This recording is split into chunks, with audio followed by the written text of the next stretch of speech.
Yeah, boy. So what they get tie up with? Huh?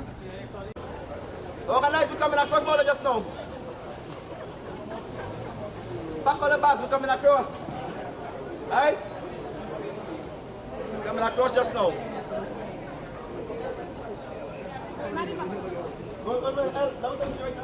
We're not going through.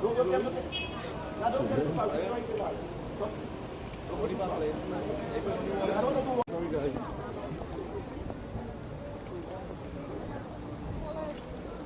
Let's watch your back here. That's because the court is not air conditioned, Mr. Duke. So my colleagues and Ms. Borbe back in there. Today that day, I want all of you to be aware of the point. You are citizens of this country, and under the law, there is equality of treatment. Any state must treat all its citizens equally. They can't give you manager of post office, and you are less office. They can attend to their needs and forget your needs. The law is for everybody. This law is as important as the ganja law. This as important as murder, as rape, as anything, but this law consumes you. And for years, we as public servants, some of you may be young, have never gotten a breakthrough, like I've never gotten any single thing. We always had to beg and say, please help me, oh gosh, I want this. Imagine that. But today, we are saying we're no longer begging. The law is on our side. And we know it all too clearly. The law states that you as an employee, you have a right to be protected by the employer. Your safety, your health, and your welfare should be foremost in the minds of the employer. We are not asking them for permission to leave. It doesn't have to ask for permission. You have a right to refuse. To refuse means that you are making an act of your will to say, I'm not working under those conditions. Those conditions are wrong. What are we asking for? Let the magistrate court provide us with, one, a building certificate, from a structural engineer. Let a structural engineer come and tell us that that structure is sound. Let them tell us that. We want to work, but let a structural engineer come and say to us, the building is safe. Then let the fire service come and check for access and egress. Check for the requirements to suppress and abate or extinguish fire. To check for all of those exit points and say to us, the building is safe. And it's safe for how much persons? Let fire service say to us, the building is safe. Look at our certificate. Let OSHA come and let OSHA view this building with compliance of the law. Have a hand on the back. Watch, my truck have a hanger, right? My truck. Let OSHA come and say to us, the building reach all the OSHA standards. And when we say standards, they're supposed to be in every building a certain amount of air turnover. Alright? If there's a temperature beyond a particular amount, about 26 degrees in any building, based on international standards, it's uncomfortable for workers to work. Alright? Let me tell you something. If there are things like mosquitoes coming into a building, then you're nowhere safer inside than outside. Outside is better. Right? Because inside is locked in and what's inside remains inside. You're not back in a constant war with mosquitoes. I mean, what will it take for them to treat those issues? To seal the building and have an air conditioner inside there? Something like the basic glass. Why you have to come and tell them about the glass? Who's doing that work? They have simply left in a building abandoned. And I should say the government, but it is the ideology of executive, of government, to ensure that civil servants know their place. You must know your place. And you are born into poverty, and you will die in poverty. Your salary is meager, your health condition is worse. I learned of someone from immigration who died right yesterday. She was working downstairs. She fell down on the job, she broke her foot, she got cancer. That's 67, and she died. She's about the third or fourth person who's dying from cancer. Right now, the workers at BIR, at Treasury, in Port of Spain I'm talking about, right? At VAT, at District Revenue Office, continue to work half day. You know why? The building is still unsafe. Still unsafe. They have not provided us with the basic documents. And that's going on from since March 19th. October last year, transport in Leicester in Port of Spain continue to work half day till today. You know why? The building is still unsafe. The Ministry of Education, Sinclair, continue to work half day. You know why? The building is unsafe. And these workers just continue to give up their rights, a little piece of their rights. But the state is not doing anything about fixing it. I have an agreement signed with Dr. Tingopi Singh and the PS regarding moving into a new building in Port of Spain, already built for the education. Already built. And they are not moving into it. Alright? The Ministry of Finance has earmarked a brand new building. I'm not talking something they're going to build like a fool or you. A brand new building for BIR and Ministry of Legal Affairs. Until today, those buildings are still empty. Customs and Excise, Immigration, they have new buildings built for them, already built. But they're still empty, folks. The reality is that they continue to sell you dreams and tell you, yes, we're moving to a new building. Yes, we're doing that. Hold a peace. But you know what? Next is election. And when election time comes, whoever wins will continue the same agenda of suppressing civil servants. You know why? Civil servants are educated. And if they're allowed to rise up based on their education, permit them to, they can become a force in this country and direct any single government. So they have created laws that you can't march up and down and you can't protest and you can't strike. So what we say, we're not striking. Your refusal to work is something that is excluded from industrial action. And this is why there's no court in this land that could force you to go back into a building that is unsafe. There's no court in this land or in other land or any land in the entire world, because your right to protect yourself is a fundamental right. Alright? A fundamental God-given right. In America, they refer to that as an inalienable right, in a right you were born with. Even a child, you attempt to flog your child and you see that child will be. That's so? That child will learn how to fight it, you know. But naturally, he wants to brace, defend itself. If a fly is heading towards your eye without consulting you will just shut. That's how your body is designed to react to protect itself. Many people are having back problems in those places. The chair itself, bad posturing, furniture bad, they don't care, vermin, all about the place. They don't care. So long as they keep you in suppression, they will get their promotion. They will get a contract job. And in the hereafter life, there is no use. In the hereafter life, what they will have is contract work. Because it's easier to control persons by contract work than to give them the process of law. As civil servants, you have the law to protect you. They can't discipline you because it's a process. Alright? They can't stop a pay. There's a process. So what they're going to do is try to intimidate, try to frighten. But thank God, the immigration workers stood up for this country. Thank God that the BIR workers stood up for this country. Thank God the Treasury, we're talking about the Treasury, stood up for this country. Thank God that workers in licensing stood up. Thank God that even workers in Tobago are standing up. And today, you are going to stand up. Why? They're educated now. They can't fool us now. They can't tell about, oh, why are you going to do that? What about the state has resources? A brand new, humongous, gigantic, as my little child will say, a ginormous building going up. A little 5-year-old, a ginormous building going up in Cuba, big. And I tell you, that project is on steroids because it will finish before year end. They want to give trophies. Look at what we're doing, and they toy it, but they've forgotten you, abandoning you. And they criticize Castro. They criticize all the other leaders for building up the city and throwing away the country. Why are they treating San Fernando as this? Is San Fernando any less than Cuba? Is it any less than Siparia, Pinal? Is it any less than Port of Spain? We are talking about a place to work. Not even talking home. When you come to work, your health should be protected, folks. There should be clean drinking water. You should be free from mosquito bites. You can't be inspecting mosquito wing and say, nah, wrong one. Go back. You can't be doing that. That is not your work. You can't be doing that, folks. That's that? Right. And you can't be you can't be telling yourself, all right, I ain't gonna pee, I ain't gonna cough until I go home. I gotta just stay cool. You can't tell us sweat glands not to sweat. The place hot, but what? Sweat gland behave yourself. That's what I work today for the country. Don't sweat. You can't do that because the body naturally will react to the environment it's placed in. And psychologically, the damage effects has on you. You will begin to feel less and less about yourself. Alright? And eventually you will reach a point that you will feel you have no rights and there's nothing to defend. But I'm sorry. We have come to awaken your consciousness today. And we are asking you, based on this law, is there any single thing you are in doubt with? I mean, we have tried this out in Service Commission. That is a place that have authority to discipline you, to suspend you, to fire you, Them hire you.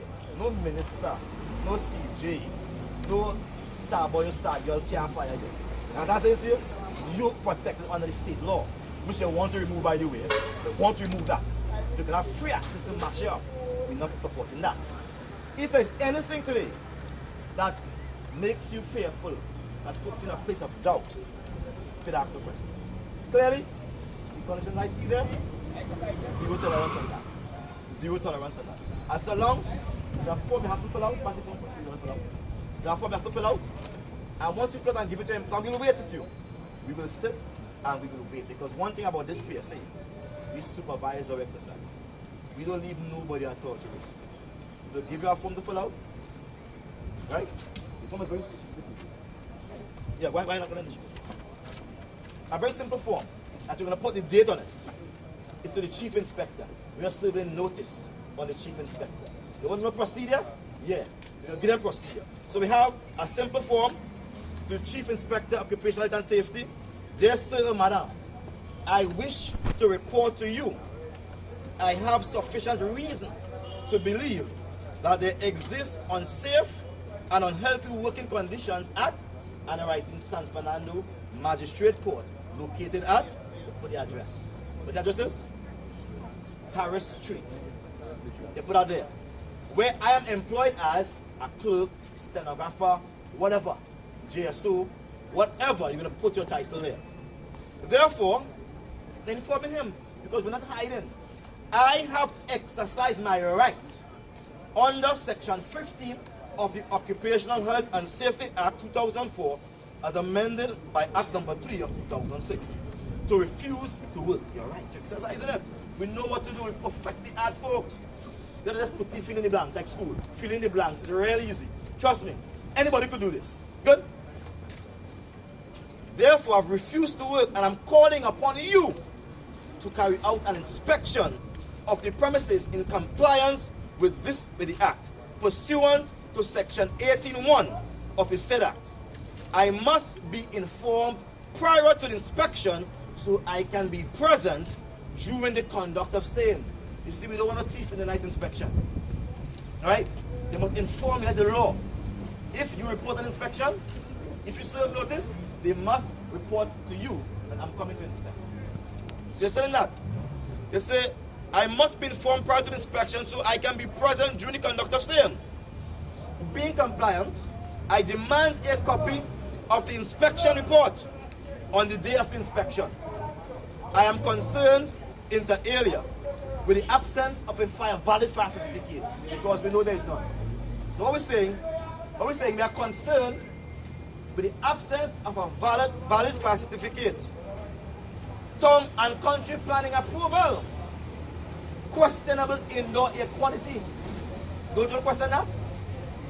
And an unstable electrical supply of the building. Is it unstable? Yes. We are questioning that. And we're saying, please be guided accordingly.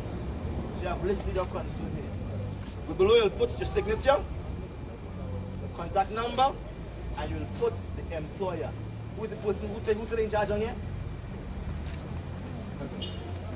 Right. The person who's ever said is in charge on here, you put the name down, you CC them, and you give it to them. Just give them a copy. So hold on, that is yours. Just serve them notice, official notice. You bring this back for us, we will take the copy, we'll get them by the chief inspector, let them stamp it, and they have 24 hours to come back and do an inspection. Let's say to us that there's a valid fire certificate. If there's no valid fire certificate for that building, I declare the building unfit for occupation. Because under Section 26E, it says that if an employer have persons working in a building, 20 or more persons working in a building, and that building does not have a fire certificate, that employer commits an offense. And once it's convicted, he's liable to $6,000, I think it is. 6 months and $10,000. That's under Section 26, subsection E. So you'll be fined $10,000 and 6 months in prison. Right now we have cases before the court, and I could tell you, before the week done, you take some more other stuff. Because a stop play. There was a time I used to joke. I felt maybe the minister didn't understand the law. and maybe they was absent-minded. But I got a rude awakening yesterday. 23 people, just like this, workers like this, in Stilwick, Sugar Welfare, in Hoover, decided that the griminess of the building, the damp carpet that have been working on for years, since 1997, is enough. And they refused to work and they complied with this law, giving notice on the employer and OSHA, which only came recently. And we saw an email coming from the PS, notice now, coming from the PS. And in that, the PS implicated the minister and said she just had a conversation with the Minister of Housing, and she began to give some instructions now to the executive officer there, saying to him that mark the time people come into work and the time they leave, and pay them for the exact time that they're on the job. And so last month ended here, 23 workers got no pay. But thank God those workers are not fearless, are not fearful. They are fearless. And so we served notice on them yesterday, down at Sugar Welfare, and we served notice on the PS. And also, in the afternoon, about 2 o'clock, we met with our lawyers, and I instruct my lawyers that by Thursday, we need to have action. We're talking fraud now. All right? We're talking fraud. Because they all receive a pay slip, right, from Sugar Welfare for full salary. When they went in the bank, none. You know why they're doing that? They're trying to break the struggle. And they will use any single means to break the struggle for us. Understand the freedom that we have was just given to us because of a nice, eloquent argument or sitting down peacefully. It was given to us because we demonstrated. And we actually made a viable entity or enterprise called slavery no longer viable. And it was no longer profitable to continue slavery or the slave trade, it was abolished. That's what I'm saying to you folks. The day it continues to be profitable to have you working in squalid conditions, to the demise of your health, to the demise of your safety and your welfare, look, they will continue building big buildings, spending the money, $34,000 so, 34 million so, spending money so, can't come through it so, and you get nothing. You get nothing. Put a dollar increase on the salary, and that is too much. That's what I'm saying? We are saying the time for that has come to an end. And today, if you are convicted, you need notify. So the process is very simple. Sign up the form, serve it. When you serve the form, you get your register. If you hide the register, you mark OSHA 15 on it in a book, and you leave. You are not the first to do it. In 2010, a small group of workers in Arima Magistrate Court stood their ground. You remember that? They stood their ground for 60 days. 60 days they stood their ground. You're not the first, but you'll be following and ban a group of people who stood up. And when they stood up, management has to say. Any questions? Are we clear then? Are we clear? What are you going to do? You're going to go inside. We're going to sign what? OSHA what? What we're going to sign? OSHA what? I'm not telling everybody. What we're going to sign inside? I think we need to let the cameras know we're signing. At least there must be a record of what we're signing. What we're signing inside? OSHA 15. OSHA what? 15. OSHA 15. And then we'll come right back. I'll be going with you, the supervising person, because nobody can intimidate you in this. If they try as much as intimidate you, you're going to file action on them. This is your right. If I give this up today, I'm telling you, we'll be weak, and you will continue in that labas there for a mighty long time. And you become the ridicule of this country. Because smaller than you stood up. Right? Right now I'm hearing, on my way here this morning, I got a call from one of the workers at Sugar Welfare. They said they began to fix water. There was no water there at all. But we served notice on them yesterday. And we were very expressive of what we felt yesterday. They begin to fix water today. It's like an electrician there now, fixing lights. I can guarantee by next week, they'll want to pay the whole building and I'm afraid that the problem vanish. Because when the PSA step in, leaders step in. Fix it.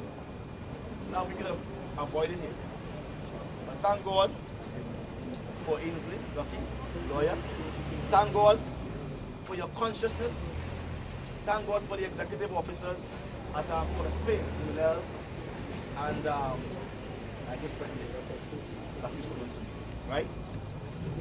They are the driving force behind it. We're not going to stop here, folks. We're not going to stop here. Today's you. Tomorrow we're going to be the Supreme Court. They must begin to give us good buildings. They had since 2004 to fix it. What happened within that time? Since 2004. What happened to the state within that time? They did nothing. They did nothing. They totally abandoned you. And now come today, telling you, stop pointing out to them those loopers. You should point out to them there are mosquitoes inside it. You should point out to them that the floor not clean. You should point out to them that your skin hot. I think they don't know. Folks, enough long talk, alright? We're going inside and we're coming back out. And I'm going with you. Good? Are we doing that? Yeah. Enough said. Let's go. Let's go. Make a performance. Yeah. Stand by. Let's go, please. What's it tell us what happened here this morning? Yes, tell us what's happening. Well, we have received incessant calls from San Fernando Magistrate Court, and eventually, having spoken to my brother, Brother Ainsley Lucky, and the workers here have decided to make an intervention today to put an end to this blanket of ignorance that have been foisted upon the workers. We have simply come to educate the workers of their rights, and as you see in the background discussing their rights right now, that's all we do. We educate workers as to their rights under the law and their right to protect themselves, which is a human and a fundamental right. What we expect to happen here now is that the workers, being conscious and directed by the intelligence and the conviction, would act in the affirmative and refuse to work under Section 15 of the Act. How this will affect the court? Tell us what departments are because as we speak here, we see courts still going on. We see prisoners are still. Which departments are the affected areas? But certainly we have generally workers from all over the court here, all areas of the court. I mean, too numerous to mention. I'm going to start listing them to study about anyone. So the entire court operation is affected. But one must understand the role of the employer is to defy intelligence and to defy reason. And the employer will continue to exercise its right to manage its resources, regardless how meager they are. By whatever means, they will continue to do that. But at the end of the day, these workers would have protected themselves and would have stand up for something that is right in law. Notwithstanding what the workers would have done this morning, we expect to bring a court action against this court for having workers in a building without a valid fire certificate, which is a criminal offense. So the worker is going to stay off the job as of now. How many employees, and tell us what action, I mean, they're signing up. Well, as you see, the workers are right and they're discussing the issues that are going over. If there's any clarity, I'll bring it to them. But we expect the workers to act in the affirmative, to act in defense of their own rights. We are here with them. We will not be leaving them at all whatsoever. At the end of the day, this is an act that must be done by the workers, based on their consciousness. We are standing behind them with the might of the PSA, with the might of 80,000 people, and with legal advice also too. Should the workers walk off, all workers will be protected against any wildcat attack by the employer. And we will be taking this fight further to the employer by now seeking to have criminal complaints be brought against those employers or persons acting above the employer who did not see it fit to have a valid fire certificate before they employ persons within that industrial establishment.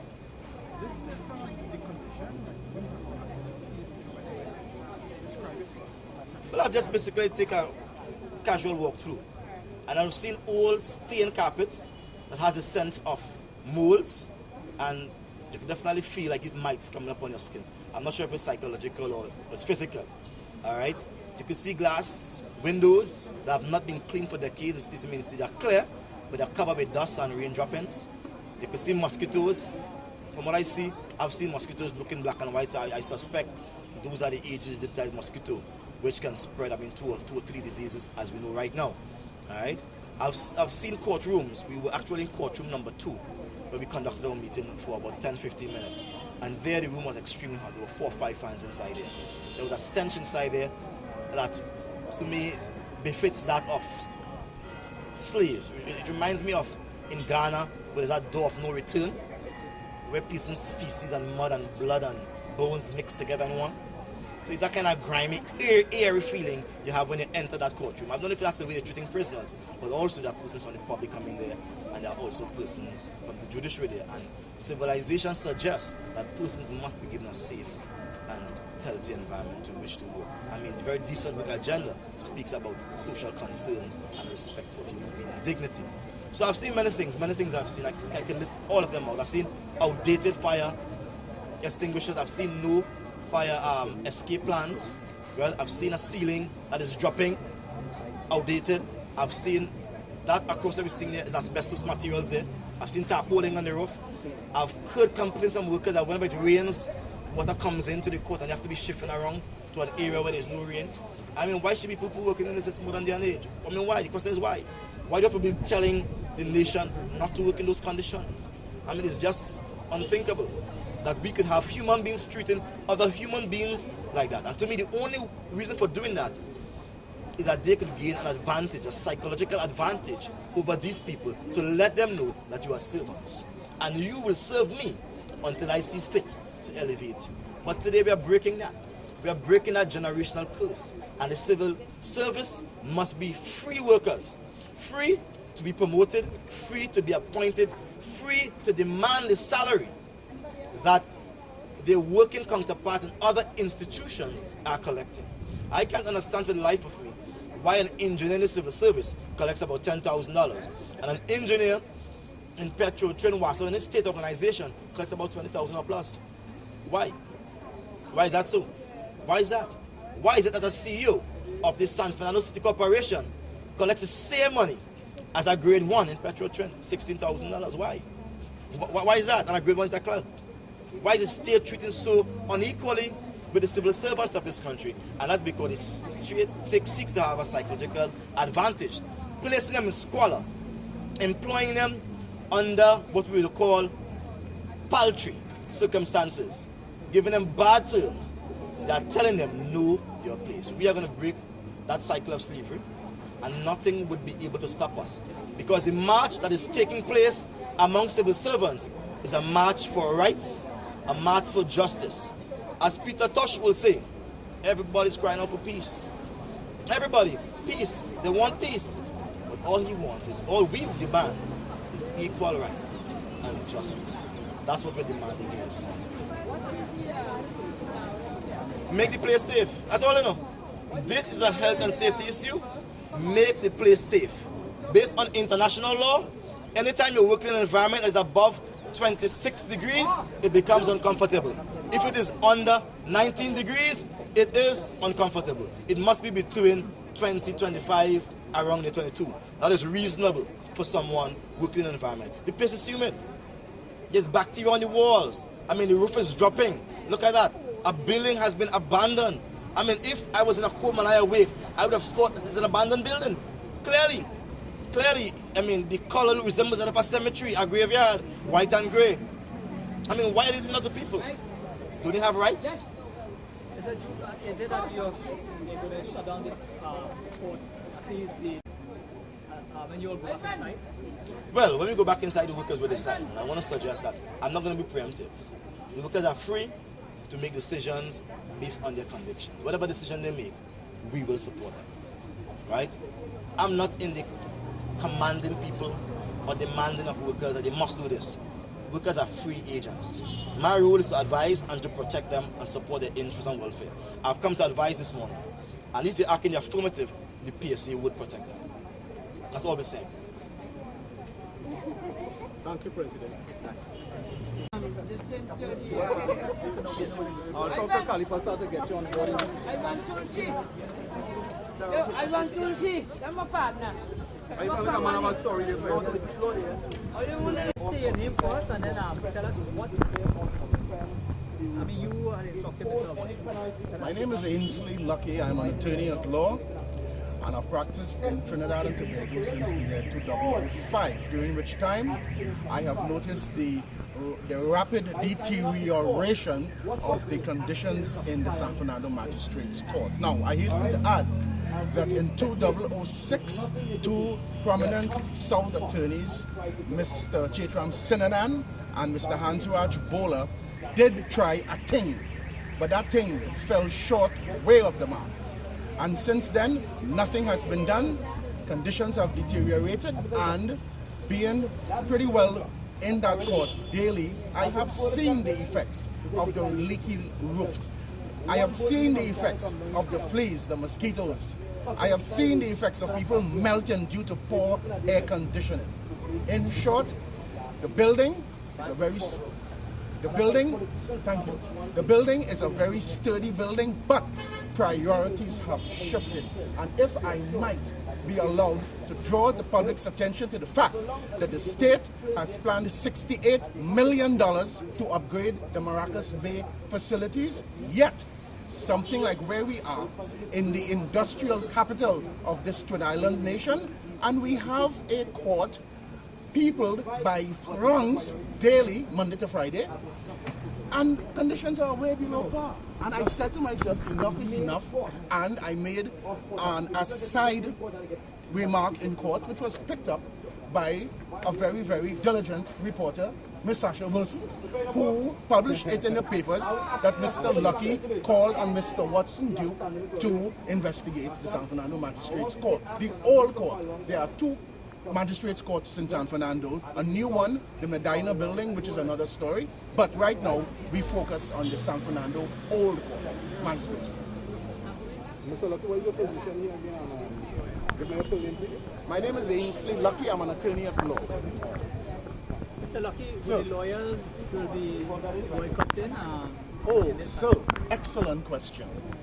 And I say this with my eyes wide open, that since the initial announcement that I was asking Mr. Duke to intervene, not too many members of the judiciary lent their verbal nor their physical support. I am the only lawyer here right now. That is bad.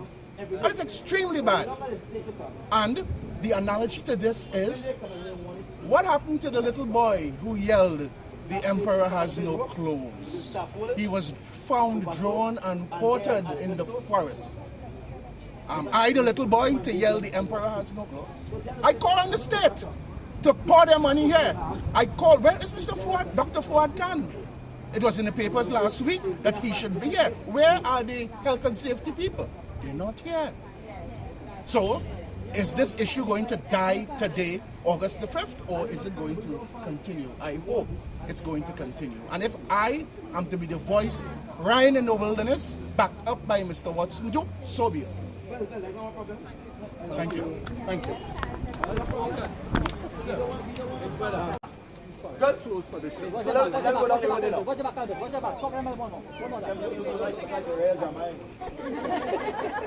Let me power sign. All right. Section 15, let me power sign again. No. Section 15. Section 15, folks. Section 15. All right. The world will know what section 15 is because of the teach them something.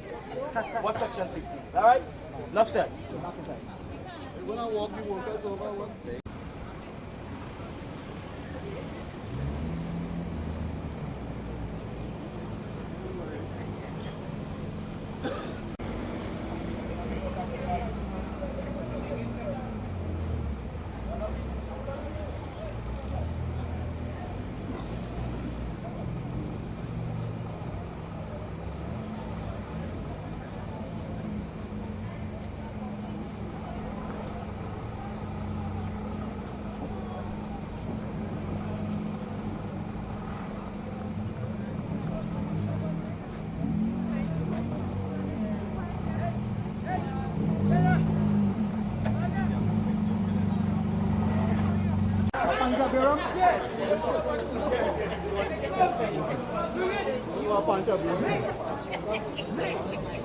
I'm a humble person.